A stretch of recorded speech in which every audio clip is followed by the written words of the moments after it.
Vamos lá, mais um episódio, agora com um super médico aqui, que a gente estava acompanhando no blog e com inspiração de um artigo demais sobre medicina no futuro.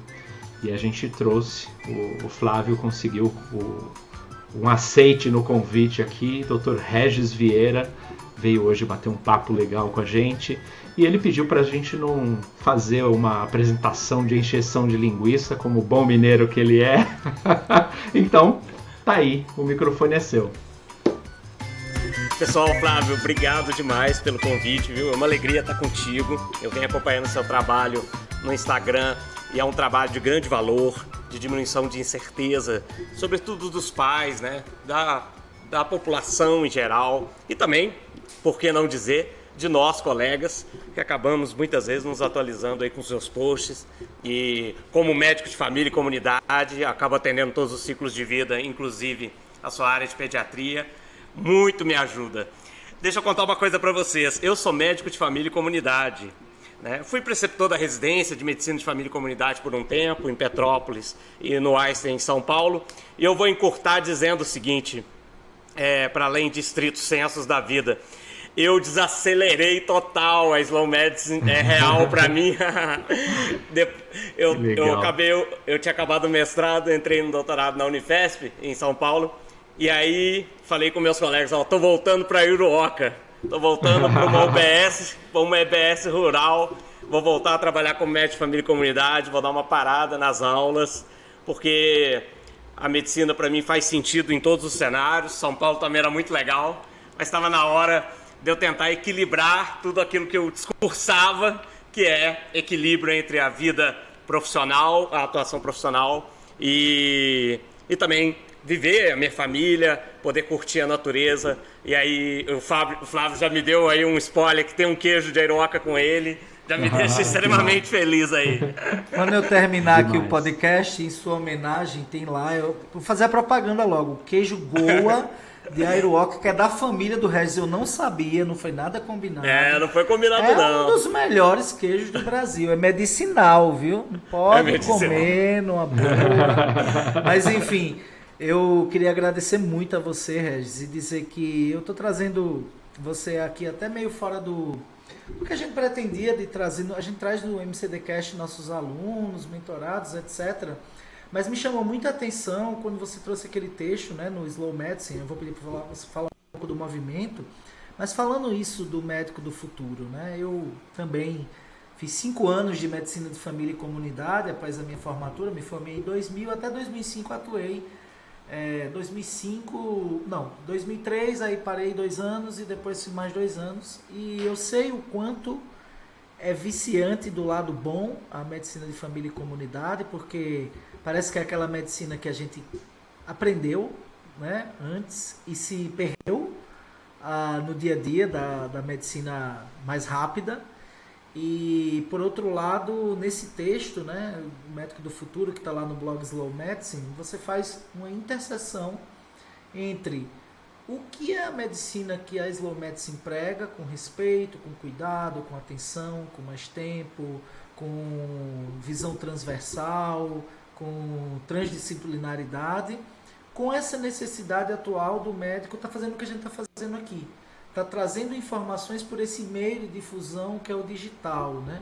E eu acho que isso é um pouco desafiador, porque é aquela coisa, a gente juntar uma coisa que parece, que eu não vejo como assim, a Slow Medicine de ser fora do digital, com algo que tem uma velocidade aparentemente incompatível com esse tipo de medicina que esse grupo, né, da Slow Medicine traz. Então eu queria trazer primeiro, fazer essa reflexão.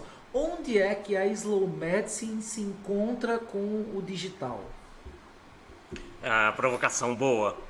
Deixa eu contar uma coisa para você. Quando o grupo é formado de forma multidisciplinar, né? No Brasil, esse movimento vem lá da Itália, né? Baseado no Slow Food. E o Slow Medicine foi fundado, já encurtando bem a história, mas foi fundado em 2011 na Itália, já com profissionais de saúde fazendo essa reflexão de uma medicina mais justa, sóbria, respeitosa, que faça sentido, mas que também não seja alijada da saúde baseada em evidências, que esteja ligada às tecnologias, mas de forma justa, de forma sóbria, de forma a avaliar a acurácia, né, dos exames, de avaliar a qualidade desses exames, a capacidade dele nos entregar o que realmente há de evidências e não o que vocês estão pensando muitas vezes, que é uma oferta desnecessária de intervenções, o que muitas vezes acaba acontecendo. E aí, quando houve a ideia de escrever sobre o médico do futuro, na minha opinião, é um texto de reflexão, né? Então eu posso aqui, não isento de sofismas. O que acontece? Há uma ideia que me parece equivocada, Flávio, que o avanço tecnológico irá acabar com o médico. Né? Há uma discussão de que o excesso de informação, então agora nós vamos fazer evidências de mundo real, estudos observacionais gigantescos, e nós vamos ter muitos dados, Big e Data. a inteligência das coisas... Big Data e a inteligência das coisas vai acabar com aquele médico que é o ideário, né? A construção do médico. Provavelmente você foi formado com grandes referências e eu também, e elas estão ainda por aí. E posto isso, a primeira premissa que me parece importante, que a Slow Medicine traz, né, e permitiu que eu escrevesse, é o seguinte: não, essa construção desse médico, ela é eterna na medicina. Por quê? Porque por mais que a tecnologia avance, a inteligência é analógica. Né? Isso é uma coisa que nós precisamos tomar cuidado. A inteligência artificial, ela irá tomar conta de tudo. Espera aí, calma um pouco. A gente ainda é a inteligência que cria a inteligência. Vão ter colegas que vão discutir, pensar em contrário. Não, o resto está equivocado. Vai haver um momento que a máquina vai engolir o ser humano. Isso não é verdade, isso não faz sentido para mim, do ponto de vista até neurocientífico, vamos dizer. Mas aceito o contrário. E aí, posto isso, a partir dessa perspectiva, o que eu quis trazer? Quais são as premissas universais do médico? Não importa se vai ser no futuro, e eu fiz essa brincadeira no texto, vou me transportar para o futuro para contar para vocês, não numa postura arrogante, mas humilde, né? Humilde no sentido seguinte, tá, o que um médico, que é uma referência aqui de Queiroca, por exemplo, para mim, que é o professor Dr. Júlio Santos de Queiroz, que foi professor da Faculdade de Medicina Nacional, né, o FRJ, depois trabalhou Queiroca há muito tempo, é daqui. Ele é um cara que está no meu ideário, sabe? E o que ele fazia que o cara do futuro vai continuar fazendo? Ele vai estudar seus casos com afinco. Nós ainda vamos precisar do olho no olho. Por mais que as pessoas me digam, vai ter uma máquina, essa máquina vai fazer uma triagem, ela vai... Gente, peraí, as pessoas são complexas demais. Se as pessoas fossem dicotômicas, ela tem uma doença, não tem, e eu vou tratar com X ou Y, nós já estávamos resolvidos, porque eu acho que nós já temos a inteligência suficiente para tocar esse barco. Mas quando uma pessoa entra no seu consultório, criança, jovem, adulto, idoso, ela é tão complexa, por mais que você conheça a fisiopatologia, a interação social dela é completamente diferente da sua. Por mais que você conheça a interação social e a tecnologia, ela abre a boca, mudou tudo, a perspectiva do que você encontrava. Então, por mais que eu acredite que sim, a tecnologia vai aprendendo, né? Vai se retroalimentando e aprendendo, algumas premissas são universais. E esse olhar do médico, essa capacidade que a gente não consegue explicar, eu queria até ouvir você, Flávio, mas a gente não consegue explicar. É aquela hora que você está com o seu paciente, que você é pediatra, e você sente algo que foge ao escopo da ciência ali. E você fala para a mãe assim, você precisa procurar um hospital, agora. Mas aquilo não estava na máquina. O que aconteceu? É aquela história na pediatria que a gente fala assim, eu não gostei da cara daquele menino. Não é, pessoal, entenda. Quando a gente fala não gostei da cara, é que achou a criança que estava mal. Mas, às vezes, você não vai conseguir traduzir isso na máquina lá. Eu falo que a gente não trata o exame, né? Exame péssimo, paciente ótimo. Ok, exame ótimo, paciente péssimo, descarta o exame da máquina. E isso, esse feeling que você traz, é uma coisa que todo médico que já praticou um pouco dessa medicina pé no chão, essa medicina raiz, essa medicina próxima, essa medicina compreensiva, sem ter pressa. É fato, eu falo o seguinte, Marcelo, eu me encanto muito quando eu me encantei muito esse texto, porque também eu posso dizer hoje que eu faço a medicina slow lá no meu consultório e uma medicina slow também no digital que pode ser feita. que é você construir o relacionamento com o seguidor, não é só com o paciente. Eu vejo, o Marcelo sabe disso, eu sou um pouco contra essa coisa de tiktokização, só vídeo, porque as pessoas não conseguem assistir nada além de 15 minutos, de 15 segundos agora. Mas eu sou o cara do texto. Então, a Slow Medicine é a medicina do texto, do amadurecimento.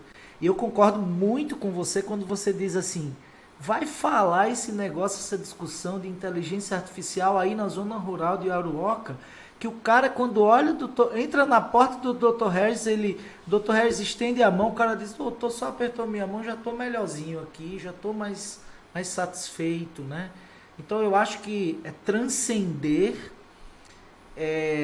essa visão de que a gente está diante de algo só técnico, né? A medicina, não, justamente, mesmo com a medicina baseada em evidências, que é o farol, é uma luz, mas existe uma escuridão a ser explorada de lanterninha, que é o que a gente faz, que o farol não pega, aí a gente vai lá, catucar. Então, eu acho que a área obscura, que não vai ser fácil de ser entendida porque séculos e ninguém entende, é esse sentimento que você trouxe aí, da gente estar atendendo uma pessoa, e não precisa ser só médico, não, pode ser Marcelo lá, como alguém do marketing, pode ser qualquer área da saúde.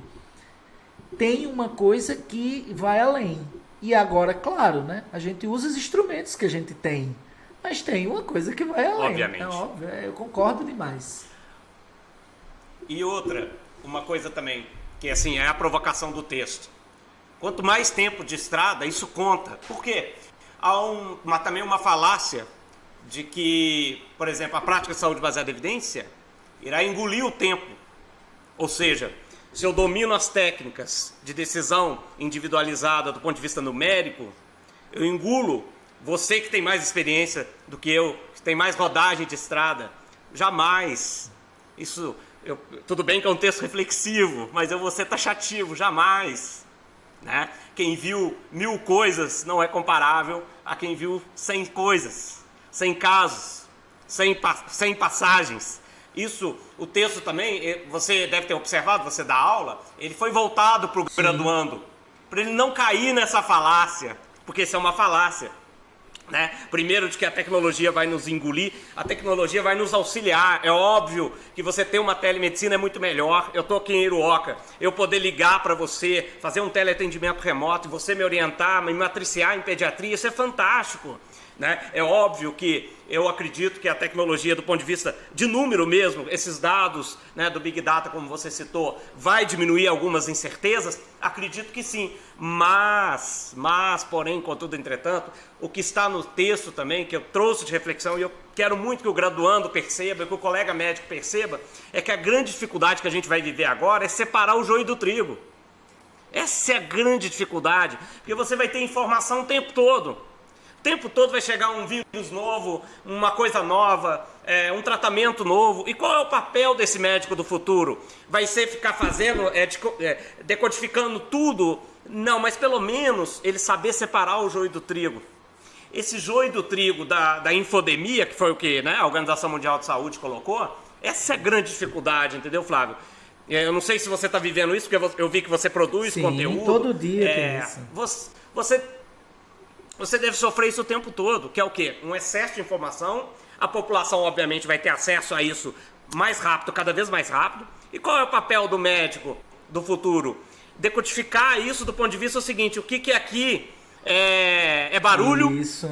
O que aqui é informação realista e o que aqui é marketing. Né? Que até temos o nosso colega aí. Eu tenho muito medo, por exemplo, uma coisa que eu deixei no texto, o médico do futuro, ele continua estudando seus casos como do passado. O médico do futuro, que você citou do toque, do aperto de mão, por mais que eu entenda que a tecnologia vai evoluir para um ponto que eu vou fazer um teleatendimento e o instrumento vai realizar o exame.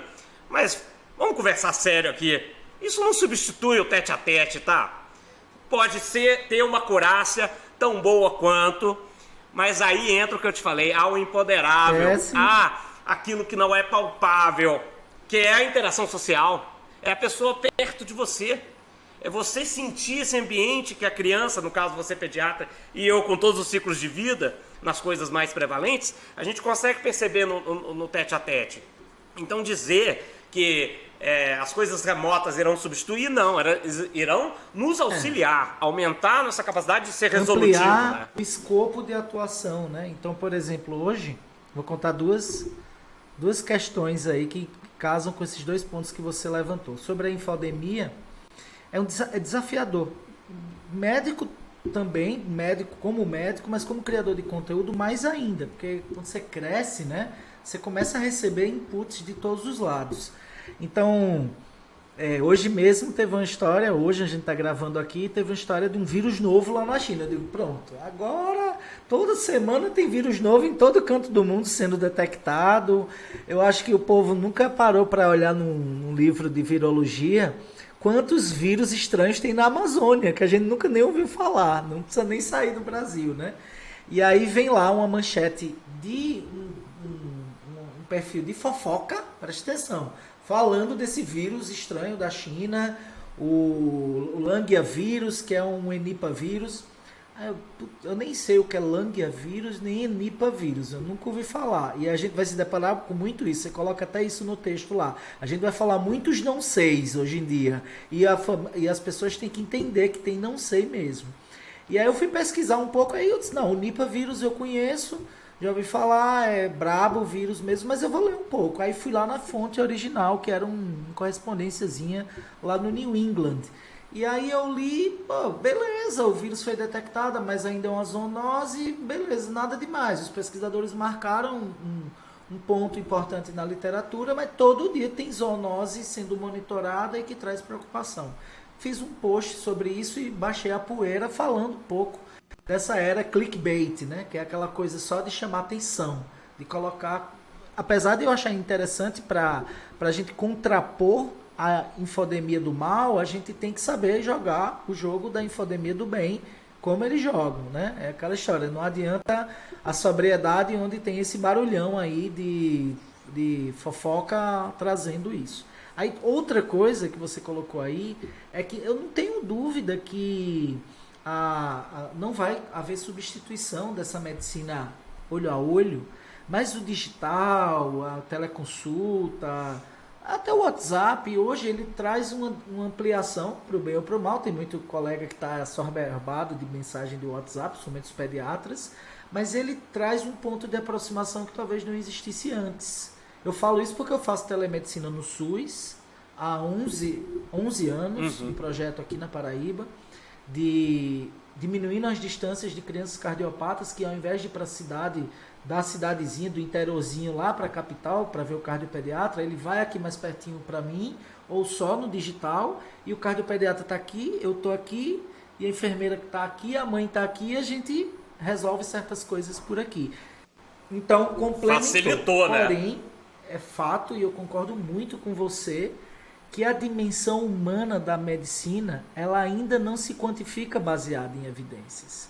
A gente não vai conseguir quantificar nem transformar em inteligência artificial o tom da voz humana real, talvez. Não vai ter um robô que vai conseguir fazer isso, né? Vai ser o profissional, as nuances individuais. Então, assim, como eu falo, essas coisas estão entrando, se complementando, mas mesmo assim eu queria cutucar um pouquinho mais, só assim, sobre isso.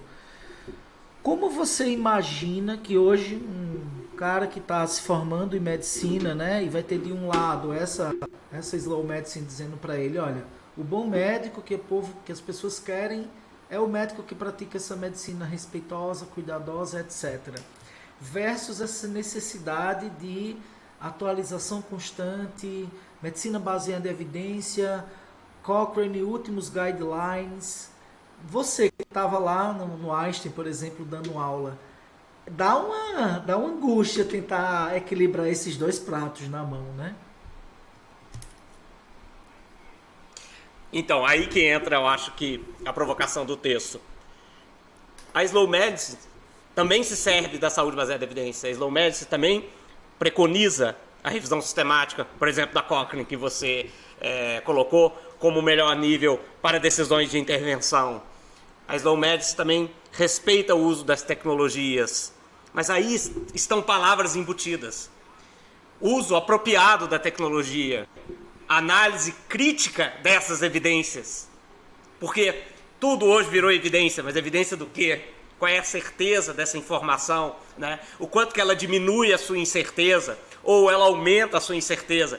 Eu concordo com você, estar no mundo digital não diminui ou aumenta o médico. Eu acho que pessoas boas precisam estar em todos os espaços. No texto, o que eu coloquei, Milton Nascimento vai continuar sendo ouvido, porque ele é um clássico.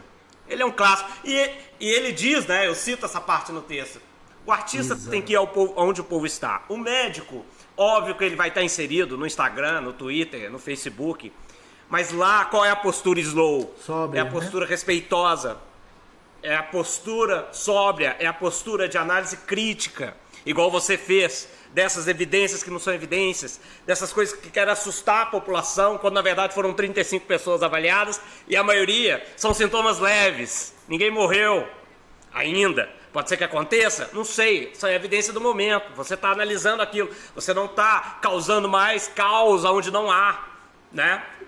O que me parece dessa situação é que tudo que você disse, no caso das evidências, no caso do uso das tecnologias, esse médico do futuro vai fazer, era a aula que eu dava. O que eu espero, no caso do médico que vai me cuidar? Que ele utilize isso tudo, mas de forma apropriada. Ou seja, o que a Slow Medicine preconiza? Quando ele precisa de mais. Mas quando ele precisa de menos. Vamos baixar a nossa bola. O médico não tem que intervir o tempo todo. Há situações que não há nada a fazer.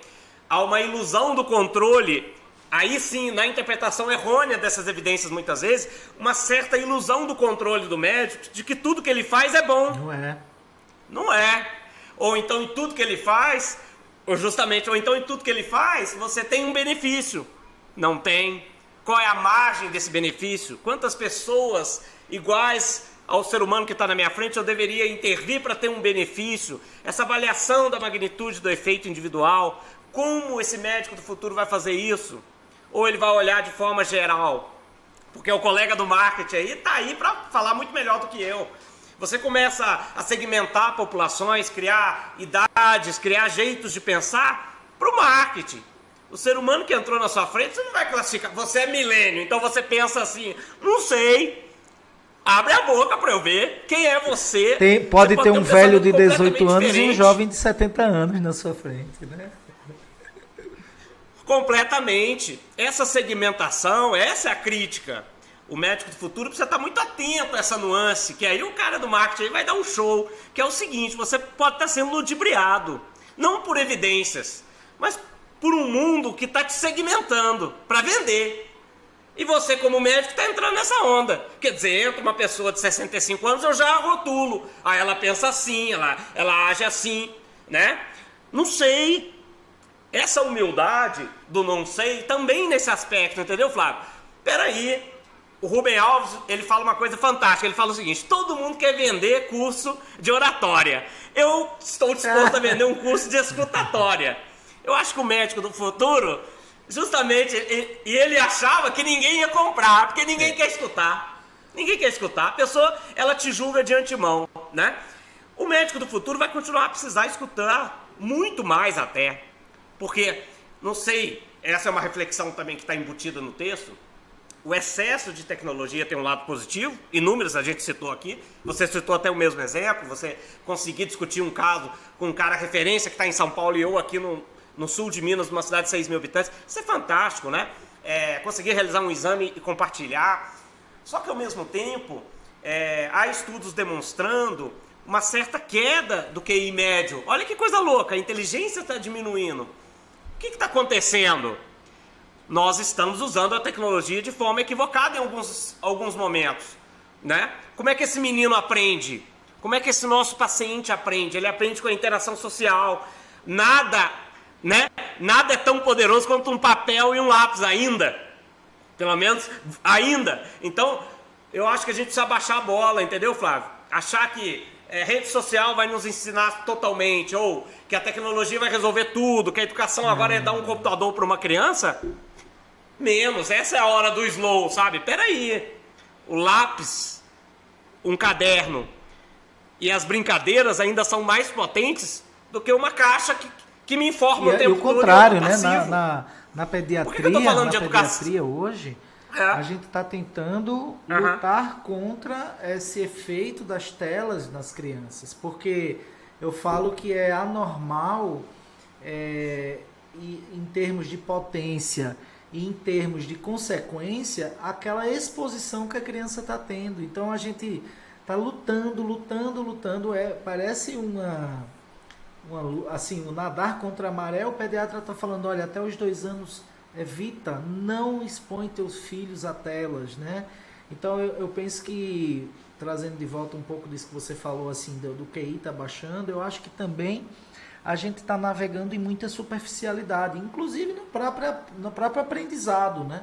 Porque, assim, talvez exatamente o desenvolvimento dessa dimensão humana do médico, ele está sendo alijado, ele está sendo, digamos assim, colocado um pouquinho de lado versus essa exposição muito grande deles a essa predominância de tudo é evidência, né? Então eu acho que, como você diz, unir um pouco dessas duas coisas, que é como você colocou no texto, respeitar, considerar as evidências, praticar a boa medicina, mas o desenvolvimento da dimensão humana é que eu acho que é o maior desafio, na verdade, né? Porque eu penso que você concorda eu vejo comigo? dos pacientes, eu vejo de comentários nas redes, que o que é que eles estão querendo?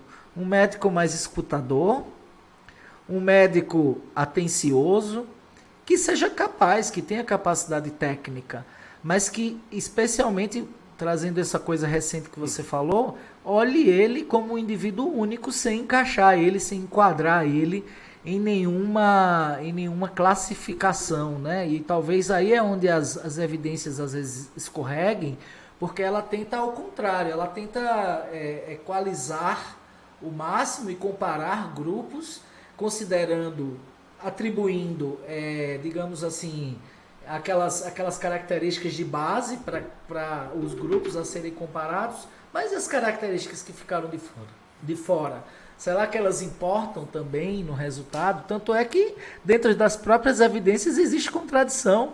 Você vai ler sobre um tema, aí o cara fala assim, olha, esse estudo, isso, aquele. Aí ficam tentando trazer meta-análises para comparar, às vezes não consegue comparar o incomparável, talvez porque medicina é muito complexa, saúde é muito complexa e o ser humano é tão complexo que a evidência é muito importante, mas ela não esgota o cuidado. Por isso que ela não encerra a Ela não discussão. esgota. E assim... E vamos ser sinceros, ela só nunca quer ser se propôs a esgotar. Ela quer diminuir a zoada. Ela diminui a pra incerteza. Vou ver. Por aqui eu acho que dá certo. Mas digamos assim, Isso. não há não há o esgotamento, né, com ela. Mas né? você... Justo. Isso. E você vai individualizar esse cuidado. É aqui que entra o que eu provoquei e você levantou a bola. Essa pessoa que entrou no seu consultório para decisão, ela, ao pisar, por mais que você tenha dados, por exemplo, de eficácia, de redução de risco relativo de forma geral, que você vai individualizar, você precisa individualizar os valores dessa pessoa. Pode ser que a hora que ela abre a boca, você decida não fazer aquilo, porque não faz sentido para ela. Então isso é o que você diz que aí a evidência não consegue pegar. Óbvio que não, nunca vai pegar, né? Vai pegar de forma geral os dados, mas quem é essa pessoa que está na minha frente? E o que eu fico com medo é encaixotar as pessoas em caixas que foram feitas por marketing, e tudo bem, os caras querem vender. Agora, nós precisamos ter esse filtro. Você não pode entrar no meu consultório e eu fechar o molde. Aí eu sei como comporta um pediatra com tantos anos de formado. Não sei. Você entendeu? Eu não imaginava que você era um cara que ia produzir conteúdo no Instagram. Não sei. Entendeu? Eu ia falar, não, tá um cara lá atendendo e ele atende criança e vai embora pra casa dele. Não, o cara tem um canal, ele tenta diminuir incertezas. E tem uma galera da odontopediatria, da UERJ, que é fantástica. Eles têm um canal no YouTube que vai na sua linha ali eles publicam mais focado às vezes no colega também de trazer evidências e dados. Mas eu imaginaria que eles iam fazer esse trabalho? Não, mas estão lá diminuindo a incerteza. Então, o texto traz essa perspectiva slow de não encaixotar o indivíduo. E isso era uma coisa que o nosso professor lá de trás já fazia. Cada pessoa era uma pessoa, e ele examinava, e ele tocava, e ele levantava hipóteses, e ele decidia compartilhado. O que melhorou? Melhorou muita coisa. Nós temos agora muito mais exames, muito mais capacidade de examinar, uma acurácia muito melhor, porque antes o cara tinha só a mão, e aí hoje a gente tem um arsenal incrível, mas com a mesma humildade de entender qual é o valor disso, qual é o valor da pessoa, qual é a decisão que nós vamos fazer. O que me preocupa também, Flávio, é que assim, nós vamos formar 36 mil médicos ano, certo? Hoje nós já estamos com 500 mil. Nós temos um dever moral, na minha opinião, por mais que eu estou aqui em Eiroca, só vejo planta, e estou atendendo, não estou dando aula mais, mas você que ainda tem contato com o aluno, de baixar a bola dessa galera. E falou o seguinte, meu amigo, você ainda vai ter que sentar muito o índice bunda nádega e estudar o clássico. Isso é verdade. Eu falo o seguinte, eu jamais, uma coisa que eu aprendi, cabelo branco aqui, 22 anos de medicina, você também está com os seus aí. Nunca, o maior erro que um médico pode cometer é ignorar os clássicos, os velhos livros, os velhos escritos, né? E assim, achar que só no up-to-date ele vai encontrar todas as respostas que ele precisa, né? Então, assim, isso aí eu concordo demais com você. Mas eu queria abrir para Marcelo Guarnieri, o cara do marketing aí, falar duas coisas. Primeiro é a perspectiva dele como pessoa, do que ele conseguiu absorver assim desse movimento, né? Eu fico pensando que existe uma chamada muito grande das pessoas para terem o médico de antigamente nesse aspecto, perto deles, né? Porque existe muita queixa, me entendeu rápido, nem olhou na cara, sei lá, ele falou duramente, ou pediu exame desnecessário, nessa linha aí dessa medicina muito apressada, moderna, muito armada no sentido de exames, que a gente chama a medicina com a ajuda de muitos penduricalhos e pouca clínica, pouca escuta, pouca conversa, pouco exame clínico. Então eu queria escutar como paciente, Marcelo Guarnieri, e depois eu queria escutar ele como alguém do marketing, porque não querendo defendê-lo, mas eu falo o seguinte, talvez a palavra marketing ela seja mal interpretada, porque eu hoje entendi o que é o marketing de aproximação. É um profissional bom, muito bom, que tem uma chance de se apresentar e encontrar alguém que precisa dele. E esse alguém vai ter o seu problema resolvido por aquela figura. E o marketing do bem aproxima, é o marketing de aproximação. Naturalmente existe o marketing do mal, que é o imã, também de aproximar pessoas que não têm nem noção que estão sendo enganadas. Mas eu acho que hoje é um desafio para o médico do futuro ter posicionamento, aparecer de alguma forma, especialmente numa perspectiva de trabalho, né, de um mercado de trabalho inflado de profissionais. E daqui a pouco tem médico desempregado, aliás, já deve ter médico desempregado, sem conseguir local de trabalho, e aí ele vai ter que aparecer de alguma forma para dizer, olha, eu faço um trabalho bom, eu consigo ajudar muita gente. E aí eu acredito que é através de ajudar com conteúdo que depois vai despertar eventualmente a necessidade daquela pessoa procurar o profissional. Olha, eu tenho a impressão que aquele médico me passou segurança e eu estou necessitando de alguém, de um especialista, sei lá, de um pediatra. E aí ele ir lá, encontrar essa pessoa praticar boa medicina, resolver o problema do filho dele e ficar tudo certo, esse é o marketing da aproximação positiva, né? Enfim, na verdade, eu sei que a gente precisa de muito mais do que marketing. O Brasil é um continente e você em Aiuoca tem desafios que eu enfrento aqui em Bananeiras, a 20 mil habitantes, apesar de eu estar na clínica privada e já ter ficado na medicina de família. Então, Marcelo Guarnieri, paciente, o que você pensa como paciente dessa perspectiva que Regis traz da Slow Medicine? E o que você pensa como marqueteiro de ter sido provocado desse jeito aí? Eu acho uma coisa bem interessante. Metade da conversa eu não entendi, né? por ser leigo aqui, eu tô só... Opa, peraí, o que está acontecendo?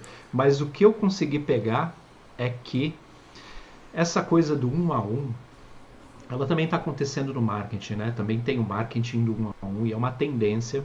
O Kotler já falou no último livro dele aí do Marketing 5.0, e quando ele escreve, está acontecendo já há uns 2 anos, pelo menos.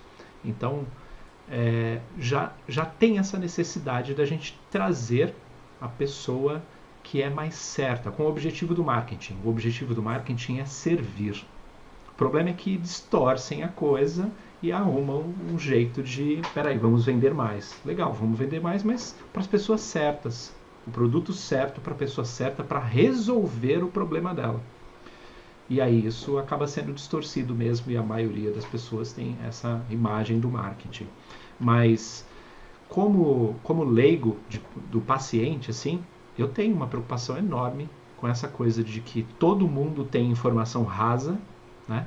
A minha esposa é infectologista. Quando alguém chega no consultório dela, já chega só pedindo a receita, porque já sabe o que tem, já descobriu em todos os Instagrams da vida aí, já perguntou. Ela tem um canal no YouTube em que ela coloca coisas sobre infectologia e tal para leigos, né?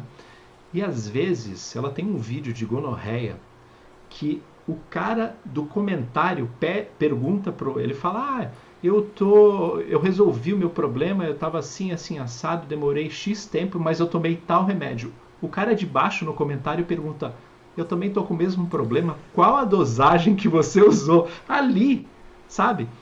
E eu tenho visto isso acontecer com profissionais também, com os médicos mesmo, ou os outros profissionais de saúde que têm feito essa parada funcionar desse jeito. Isso me assusta bastante. Há algum tempo atrás eu fui socorrer um cachorro na estrada e fui mordido e tive que tomar e o cachorro morreu, então tive que ir para um posto e tomar antirrábica e tal, e o soro também, né? E o médico, só tinha eu lá no pronto-socorro e tal, não tinha mais ninguém, e a Renata, sabendo que a vacina o soro podia me dar um choque lá, e ela assustadíssima com o negócio, falou: pô, tá tudo bem e tal. O médico nem olhou pra minha cara. E ele tinha tempo, não tinha ninguém para atender. Se perguntasse para ele, na época eu tava com o cabelo um pouco maior e sem barba, se perguntasse para ele como eu era, talvez ele não soubesse se era homem ou mulher. Porque eu não sentei, sabe? O cara nem olhou pra minha cara, não perguntou se eu tava me sentindo bem, nada. E eu acho que é bem isso. Essas pessoas, apesar dele estar ali num posto de saúde, né, não era um particular, essas pessoas estão vendo os pacientes como números. Eles esqueceram do que tem na parte da medicina, que é você olhar o outro como uma pessoa. Ler o nome, olhar para a pessoa, né? E às vezes é bem só o que a Renata faz. Às vezes a minha esposa, ela fala que às vezes ela abraça o paciente e o paciente, era tudo que eu precisava. Cara, sabe, conversar, dar atenção, às vezes é muito mais resolutiva para o paciente do que simplesmente, né, dar a receita. Muito paciente, eu sei, vai lá para pegar a receitinha e ir embora já com seu antibiótico e tá tudo certo. Mas eu tenho me assustado muito com isso.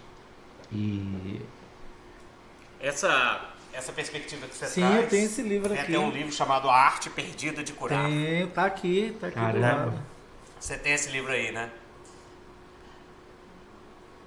A Slow Med, se você for parar para pensar, Guilherme e Flávio, ela não deveria existir enquanto nome.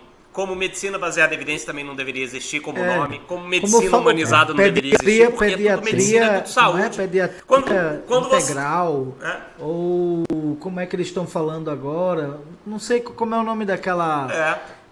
daquela medicina integrativa, pediatria integrativa, eu digo, não, isso é redundância, deveria ser redundância. É redundância, deveria ser redundância, justamente, isso é redundância. Mas por que a gente precisa desses nomes? E aí, por que ainda existe Slow Med? Por que existe o nome saúde baseada em evidências? Porque precisa ter um chamado, né? O que eu desejo, o que todos da Slow Med desejam, com certeza, estou falando em nome deles, mas acho que posso falar com tranquilidade, é que não exista nome nenhum. Por quê? Nós estamos fazendo cuidados apropriados. Os nomes não é uma nova medicina, Slow Med não é uma especialidade, é só um chamado. Tanto é que se você, eu recomendo todos os seus ouvintes a entrarem no site, né, que é o site, a grande fonte, o site que é o slowmeds.com. O que eu gostaria de dizer sobre a Slow Meds? A Slow Meds é uma filosofia, é uma reflexão, é um chamado, um chamado à racionalidade, um chamado a pensarmos o que nós estamos fazendo enquanto médicos. Lógico que fala mais da medicina, mas lá tem texto de enfermagem, fisioterapeuta. Mas o problema central hoje está mais focado na medicina. Quando teve aquela portaria Medicina Humanizada, eu sei que ela é muito mais ampla do que o nome só, o adjetivo em si, né, se ela é humanizada ou não, mas esses chamados, eles são redundantes. Se a gente foi chamado a isso, é porque alguma coisa aconteceu, né? Ou está acontecendo. Agora, para encerrar essa parte da provocação você ao marketing, eu gostei da sua fala. Não, eu gosto de encontros que me fazem pensar melhor. Eu acho que a sua fala, ela muda algumas perspectivas no meu pensamento. Quando você diz que a missão é, né, servir, ajudar as pessoas a escolherem o caminho, é servir, isso com certeza. Isso com certeza me faz pensar melhor, sem dúvida nenhuma. Você imagina, né, se as pessoas, se todo mundo pensasse assim... por exemplo, né, nesse período, nesses 2 anos de crise sanitária, eu vi muitos colegas, né, automaticamente se tornaram divulgadores científicos, estavam nas redes praticando generosamente, doando generosamente o tempo para criar conteúdo. Apesar de existir eventualmente o objetivo, né, de venda, de você como ser um médico e tem um livro, você vai vender esse livro, vai trazer aquela informação, ou como médico particular que tem lá, ele não está vendendo uma consulta, mas ele está vendendo um serviço, cobrando por um serviço. O que eu acho é que não é o fim, isso não é o fim em si mesmo da ação. E acho que a perspectiva do marketing ajudar é nesse lado de aproximar a informação principalmente também, porque eu vejo, vou citar um exemplo aqui na pediatria crítico hoje. Nós não conseguimos contrapor o movimento anti-vax sem estratégias de marketing que eles usam e abusam para o mal e estão conseguindo o objetivo, porque a gente está tendo no mundo, né? Não é só no Brasil também, mas no mundo, Estados Unidos, Europa, os números são assustadores cada vez mais, exatamente porque o grupo antivax pega as estratégias de marketing e as utiliza à exaustão para propagar a filosofia deles. Se a gente não usar as mesmas estratégias para o bem, para trazer essa informação de forma impactante, porque o marketing tenta tocar em áreas, digamos assim, sensíveis do cérebro humano que geram esses gatilhos, né? Se eu conseguir com um post meu fazer 10 pais irem lá e aplicar o imunizante no seu filho, para mim isso é marketing do bem, entendeu? É a parte boa da coisa. Se a gente não faz isso, eu falo sempre assim, sabe? A internet está lá um campo fértil. Erva daninha cresce para valer. Mas se não tiver alguém plantando árvore, regando a árvore frondosa do tronco firme, o negócio descamba. Vai ser uma terra de ninguém, que já é um pouco, né? Então eu acho que na medicina vocês estão querendo ser essas árvores frondosas e com toda razão. Porque perdeu-se, né? É esse livro aí que está aqui na minha frente, só não vou me levantar porque eu estou de bermuda, o povo vai dizer que eu estou mal vestido. Mas está ali, A Arte Perdida de Curar, tô olhando para ele, né? Eu até vou contar uma historinha aqui, viu, Regis? Rapidinho, só para terminar a fala do Marcelo aí falando desse médico. Essa semana, eu perdi um tio meu que era médico, ele era interiologista, ele começou a vida dele, Dr. José Arnaldo Tavares de Melo, ele era geneticista, professor da universidade, PhD na Universidade de Michigan, mas ele aposentou-se na universidade e foi ser um Dr. Regis, por exemplo. Voltou para as raízes, atendia no interior, Voltou para o interior da Paraíba, trabalhou quem muitos dera que eu anos fosse em como SF, atualmente estava no interior de Pernambuco, em Itambé, e há 2 dias ele teve um mal súbito, ele ia fazer 80 anos de idade, mas antes de trabalhar, estava lá saindo para trabalhar e faleceu. E ele contava uma história engraçada, ele sempre gostava de contar histórias engraçadas. Eu vou contar essa para ele, porque Marcelo falou, ó, bastava o doutor apertar minha mão, já estava sentindo melhor. Aí ele disse que estava uma vez num plantão lá no interior da Paraíba, em Belém do Brejo do Cruz, aí entrou uma senhora passando mal, uma velhinha, ai, não estou respirando direito e tal. E ele simplesmente pegou o aparelho, o tensiômetro, colocou nela e foi começar a verificar a pressão. Ela disse, ô doutor, só esse arzinho que o senhor está botando aí para dentro já estou bem melhor, né?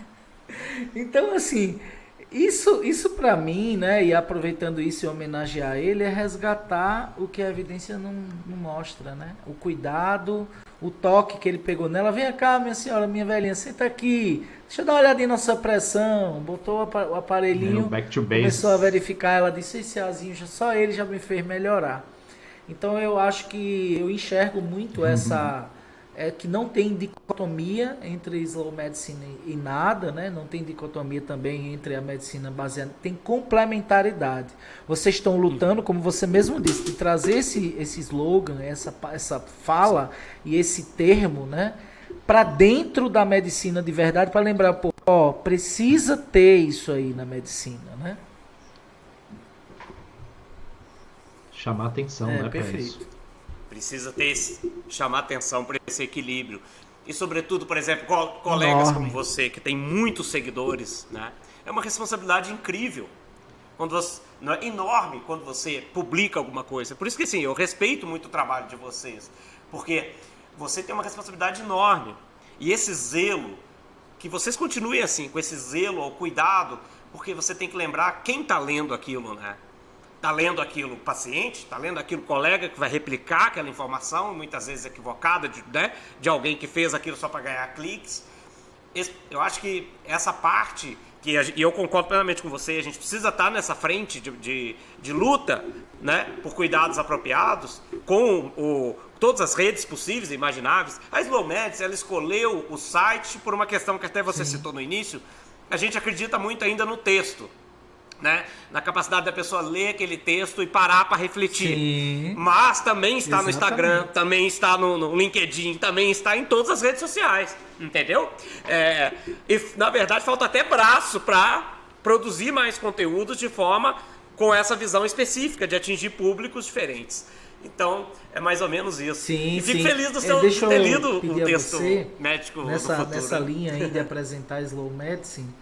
Para quem está nos assistindo, principalmente quem for profissional da saúde, médico, estudante, o que ele precisa ler? O que seria interessante ele ler para aprofundar um pouco mais nessa filosofia? Quais são, sei lá, 2, 3 livros que você diria que valeria a pena que eles sentassem e dessem uma lida?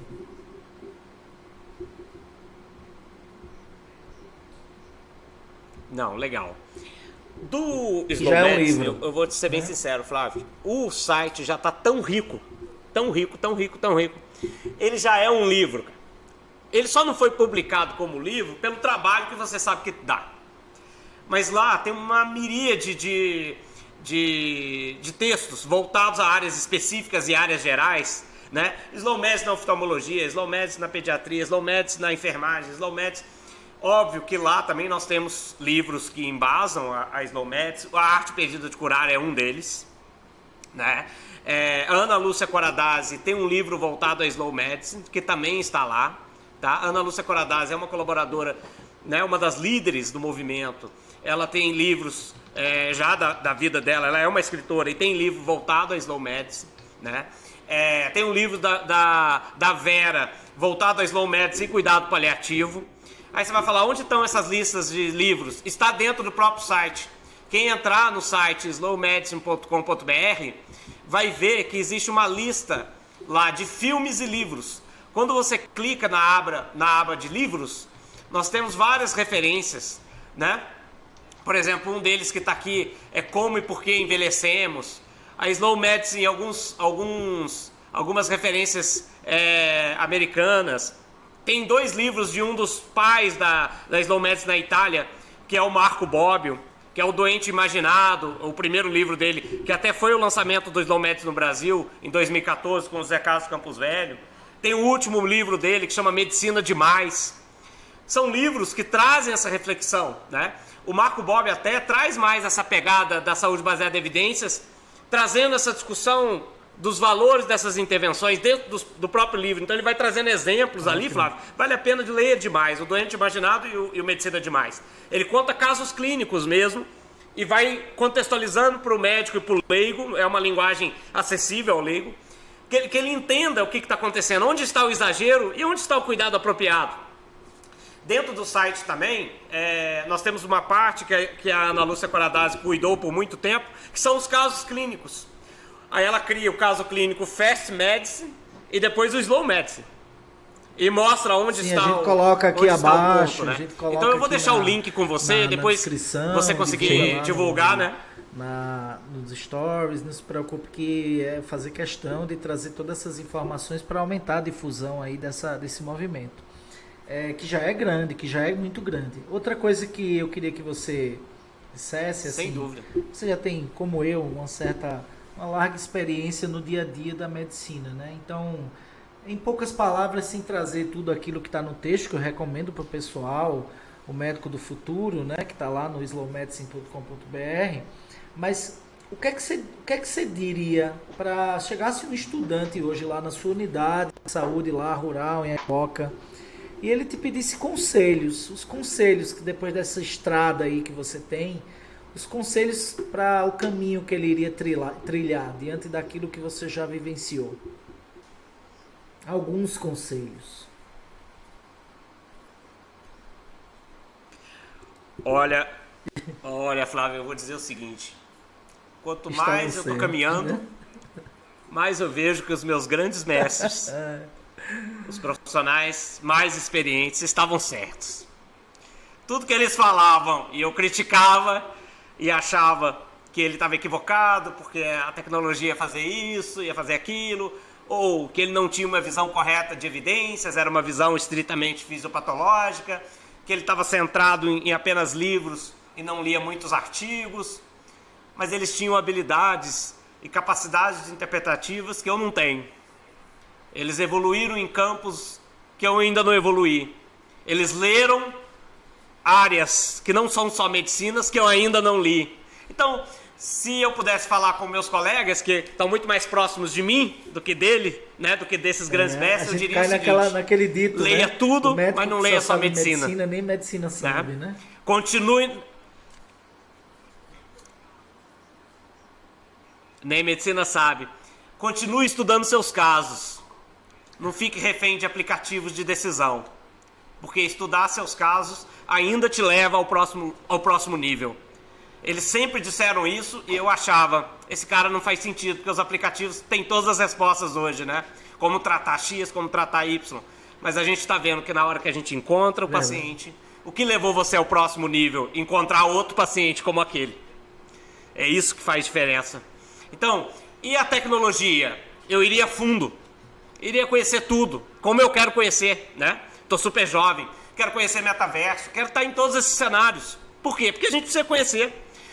Mas com o pé no chão, de um cara que está muito convicto de que a inteligência ainda é nossa. A inteligência ainda é o ser humano. E o seu cérebro não é substituível. Muitas coisas serão, mas a imaginação, a criatividade, a capacidade de criar, a capacidade de pensar e o sofrimento, muitas vezes, que não é químico, ele é impalpável. Ele não está na máquina. Ele está no encontro, na interação social, na capacidade de aprendizado, e eu ainda acredito muito, voltando aos velhos mestres, na caneta e no papel. Posso estar completamente equivocado. Pode ser que em 2050 pegue esse podcast e fale assim, esse cara estava completamente maluco. E quem fale que eu estou maluco é um robô. O que eu acho que pode acontecer, bem, pelo mas menos ainda vai ter um homem por trás falando que eu que criei esse robô para falar isso, entendeu? Se acabar a luz esperar no que meio em do 2050 negócio, nós estejamos os três, quem sabe revendo, para lembrar de rever isso aí, para a gente dizer assim, e aí, certo ou errado? boa. Boa.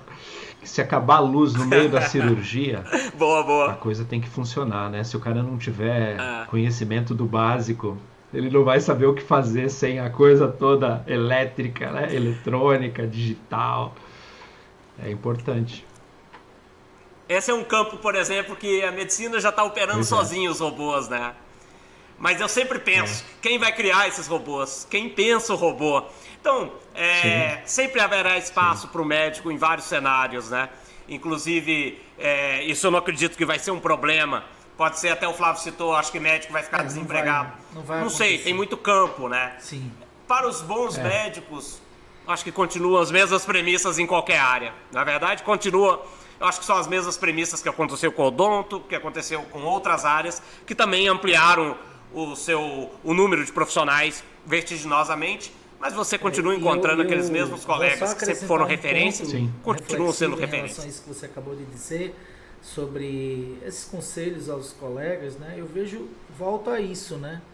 O médico precisa desenvolver dimensões humanas que não é a faculdade de medicina que vai dar para ele. E eu vejo que, como a gente sabe que tem muitos aspectos duros da profissão, não é só da medicina, na saúde, dentro do desenvolvimento dessa dimensão humana também tem o desenvolvimento da capacidade de lidar com as consequências mentais do que a gente faz. Então, eu acho que é uma grande área que se desenvolve, né, de suporte aos profissionais, porque muitas vezes eles não estão conseguindo lidar com a medicina, com a área da saúde, tem muita coisa de suicídio no meio, mas é justamente porque o desenvolvimento da dimensão humana ele está ligado ao sucesso da profissão. Desde o cirurgião que opera o robô até o médico de família e comunidade que vai lá para a Eurooca. Sem o desenvolvimento dessas habilidades humanas de empatia, compaixão, entendimento, individualidade, psicologia, que está fora, às vezes, um pouco da dimensão do que a gente aprende na residência, no curso médico, a gente não entende porque as coisas não estão dando certo, exatamente porque a gente está querendo resolvê-las somente com a medicina.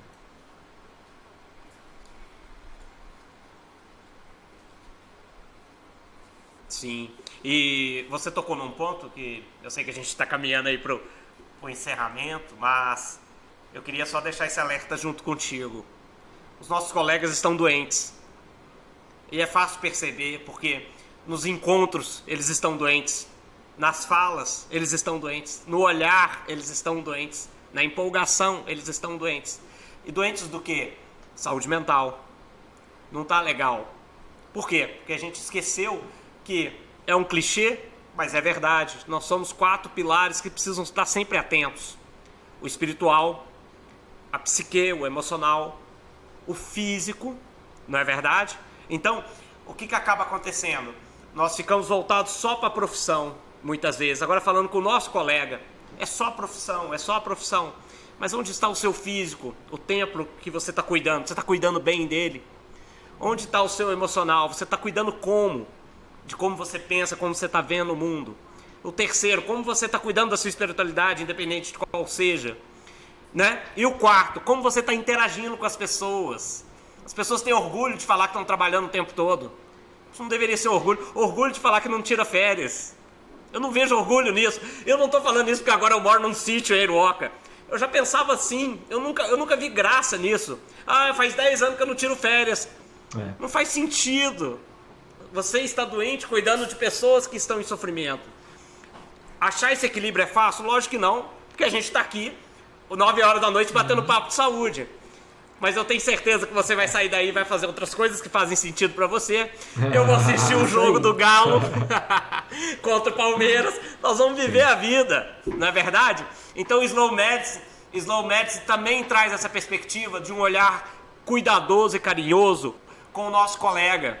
Né? A nossa capacidade de chegar num colega nosso, de qualquer área, não só médico, enfermeiro, o nosso colega, né, fisioterapeuta, e falar, cara, você não tá legal.